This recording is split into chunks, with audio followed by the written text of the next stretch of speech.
Yeah, hello everyone. Today we are going to discuss about the security threats in the PON technology and steps to counter the same. We shall go through the GPON and XGPON threat models. Additionally, we shall also discuss about the ONU authentication mechanisms. So before going into the discussion, the prerequisite is to have a basic knowledge on PON technology. Let's go.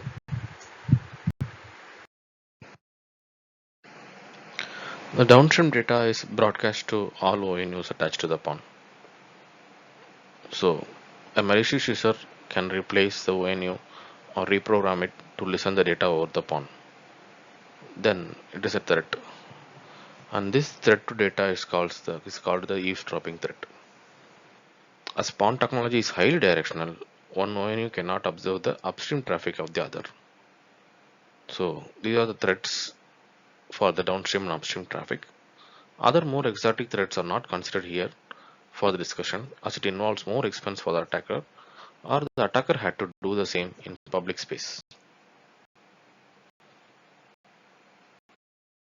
As explained in the previous slide, these are the information regarding the downstream threat and the upstream threat.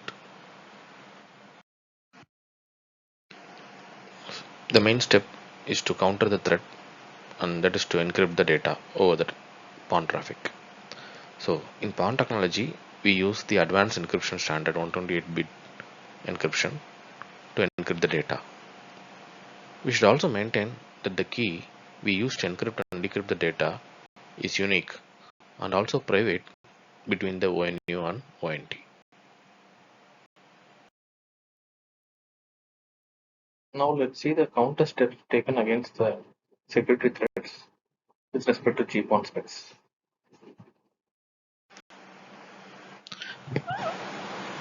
In GPON encryption key method, the OLT opens the encryption process and it requests the key from the specific ONU-A via a downstream PLOM message. So, as a request to the PLOM message, ONU-A generates the encryption key and sends it back to the OLT.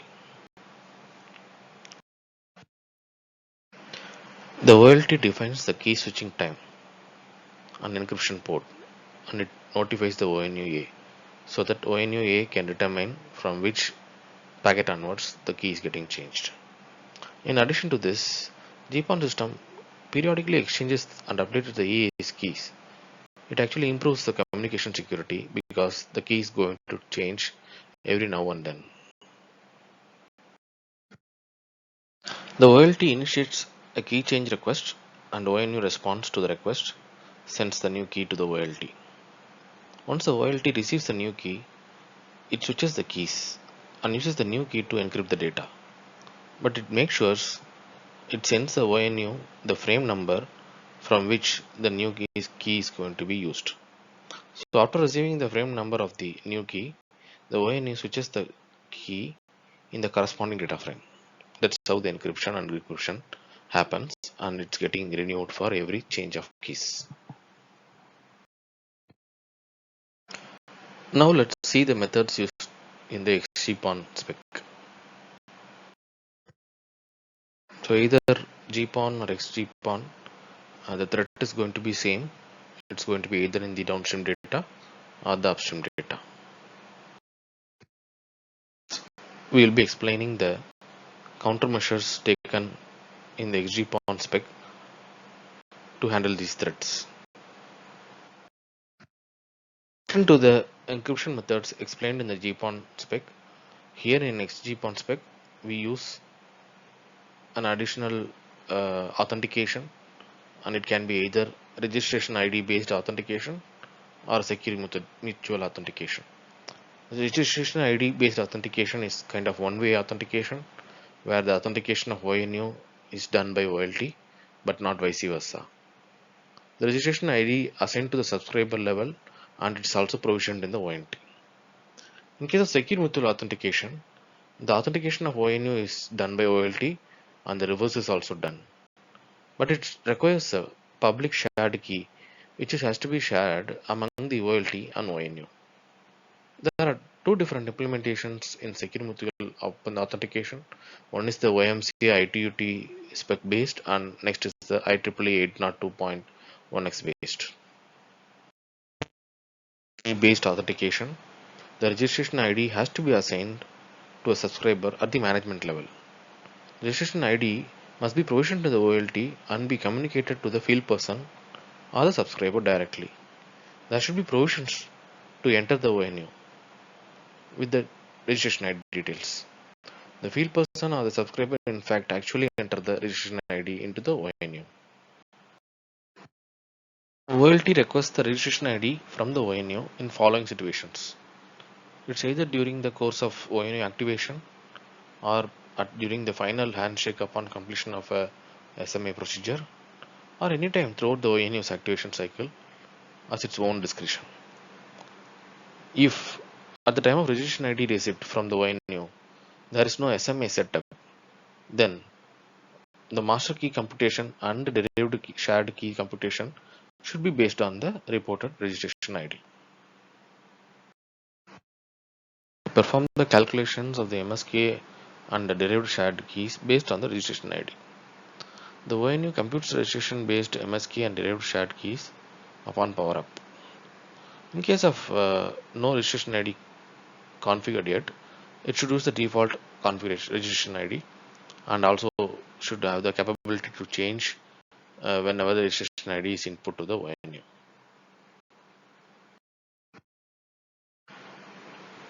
Explaining about the master session key. Master session key is a 128-bit value that is shared between the OLT and the given ONU as a result of the authentication procedure. This serves as a starting point for the derivation of all other secret keys used in the subsequent secure communications. So this is the formula for generating the master session key based on the registration ID. It binds the MSK to the context of security association between the OLT and ONU. The session key is used for subsequent key derivations and is obtained using the following formula. Here, the serial number, PON tag, and the hexadecimal version of the string session key is used as input in generating the session key. Key. It is used to generate and verify the integrity of the OMC messages. The OMC IK is derived from the session key by the following formula. We do have the hexadecimal representation of the ASCII string OMC integration key as one more input for the formula. IK, the PLOM integrity key. It is used to generate and verify the integrity of the XGTC layer unicast PLOM messages. It is also derived from the session key. Additionally, the hexadecimal representation of the ASCII string PLOM integrity key is an input to the formula. But what is the scenario even before generation of these keys? So the PLOM IK will have a default value of 0x55 repeated 16 times. In GPON spec itself, we have talked about requesting for the encryption key, and we need one more key to protect the encryption key. This is called the key encryption key. This is used to encrypt or decrypt the key which is being used to encrypt the data using the AES encryption method. This also needs SK, the session key, as one input, and another input is the hexadecimal representation of this ASCII string key encryption key.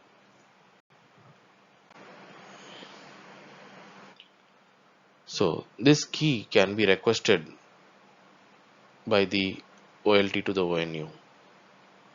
So it's either going to return the key or the short form of the key.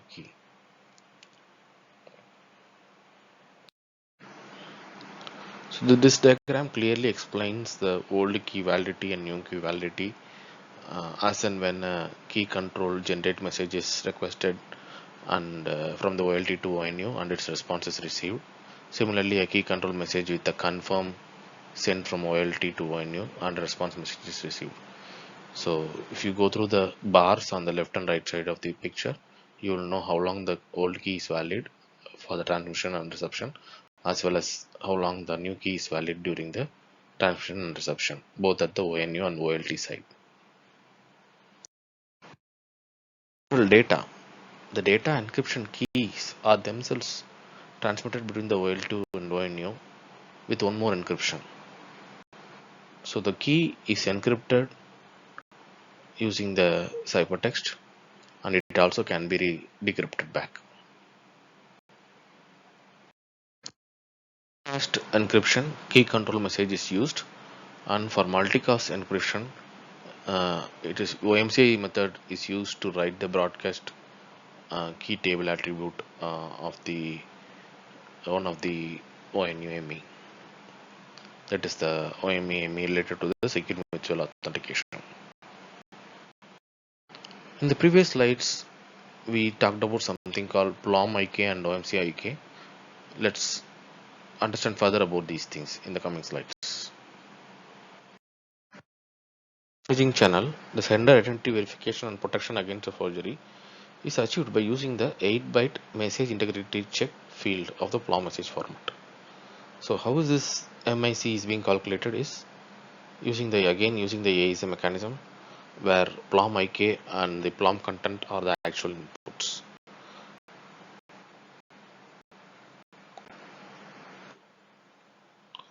On receiving the PLOM message at the ONU, ONU is going to read the MIC, and it also is going to apply its PLOM IK over the message content and confirm the MIC is same as the one it has received from the OLT. This verifies the integrity.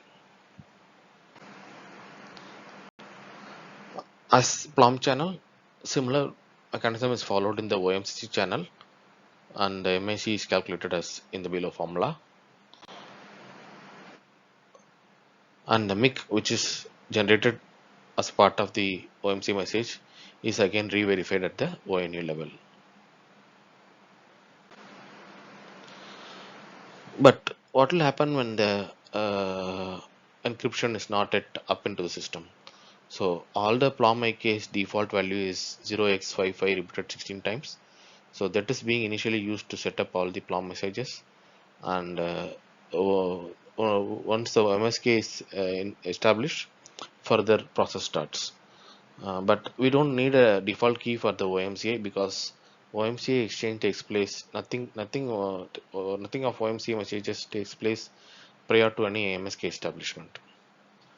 Apart from this, certain broadcast PLOM messages like serial number ONU upstream PLOM message, deactivate ONU ID downstream PLOM message, as well as the request registration downstream and registration of PLOM messages are always protected by a MIC that is generated only with the default PLOM integrity key, which actually means there can be successfully transmitted over the across the OLT and ONU even if there is no MSK established, there is no agreement between the dynamically derived keys.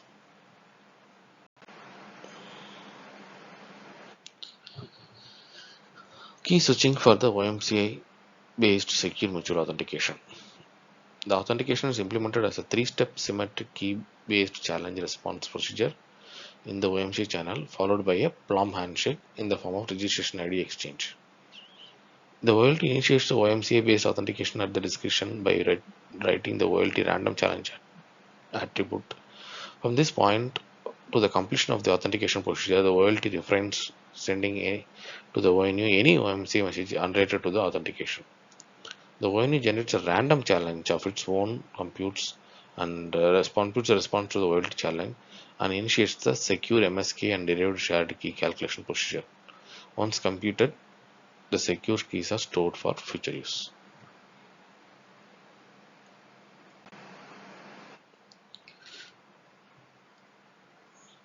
So as we explained in few slides back regarding the key control message, this is the sequence for the OMCI old key and new key usage activity, active or inactive steps.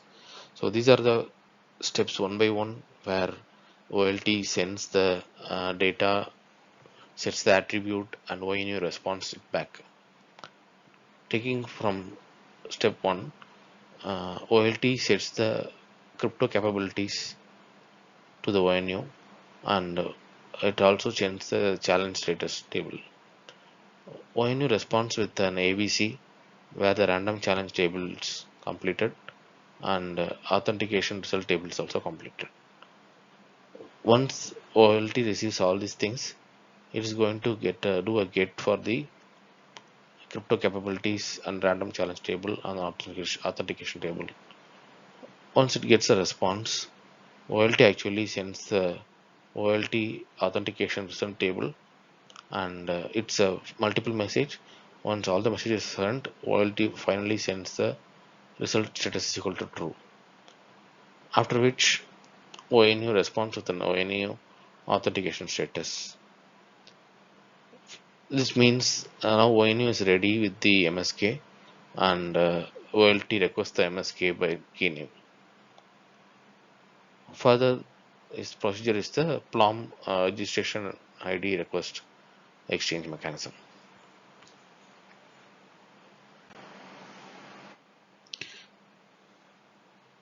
When the ONU is in authenticated states, it uses its master key to encrypt the key transmitted in the encryption key PLOM message. So MSK is equal to the selected hash function of inputs having PSK as well as the OLT challenge table and the ONU challenge table, where the selected function is a hash function selected by the ONU in the ONU selected crypto capabilities attribute from the list supplied by the OLT. Concept of OLT's response: the ONU verifies the OLT's authentication states and fills in the ONU authentication state attribute. The ONU uses the next available default allow grant opportunity to transmit an attribute value change on the ONU authentication status attribute. If the unidirectional OLT to ONU authentication has failed, a message integrity check on the AVC message is generated using the previously active OMCA IK. If the unidirectional OLT to ONU authentication has succeeded, then thus the mutual authentication has succeeded as well. So the MIC field on the AVC message is generated with the new OMCA IK. Now this OMCA IK is committed active at the ONU. When the OLT receives the AVC on the ONU authentication state from the ONU, it checks whether the MIC field has been generated using the old key or the new OMCA IK. If the old OMCA IK was used by the ONU, the OLT discards the previously calculated key material, and if the new OMCA IK was used by the ONU, then the OLT commits the new OMCA IK as an active OMCA IK. The OLT then initiates the PLOM handshakes by generating a downstream request registration PLOM message to the ONU. The purpose of handshake is to delineate the activation of the secure shared keys in case of authentication success, or to obtain the registration based MSK and derived shared keys in case of authentication failure. The request registration PLOM message is protected by definition using the default PLOM IK. Upon transmission of the request registration message, the OLT commits the new PLOM IK as the active on transmit. Key switching for the IEEE 802.1x based secure mutual authentication is not explained as part of this presentation. Let's also discuss about the downstream multicast encryption. Downstream multicast encryption. The key exchange process is initiated by the OLT. The OLT selects the key index to be changed. The OLT takes this key index out of the use to avoid key mismatch during the process of rekeying. The OLT generates each broadcast key using a random generator suitable for cryptographic purposes. Via the OMCI, the OLT then writes the key to the broadcast key table attribute in the MIB of each ONU that is positioned to receive multicast traffic. The broadcast encryption key is encrypted with the AES ECB algorithm using the KEK. The OMCA is an acknowledged channel so that OLT can confirm that the ONU has indeed modified the key attribute in question. Once the OLT has confirmed that all relevant ONUs have the new broadcast key, the OLT can put the key into service. So with this, I have explained the security threats in the PON technology as well as the countermeasures as discussed in the spec, both from the GPON point of view as well as the XGPON point of view, along with the additional authentication steps. Now it's time for any questions from the audience. Thank you.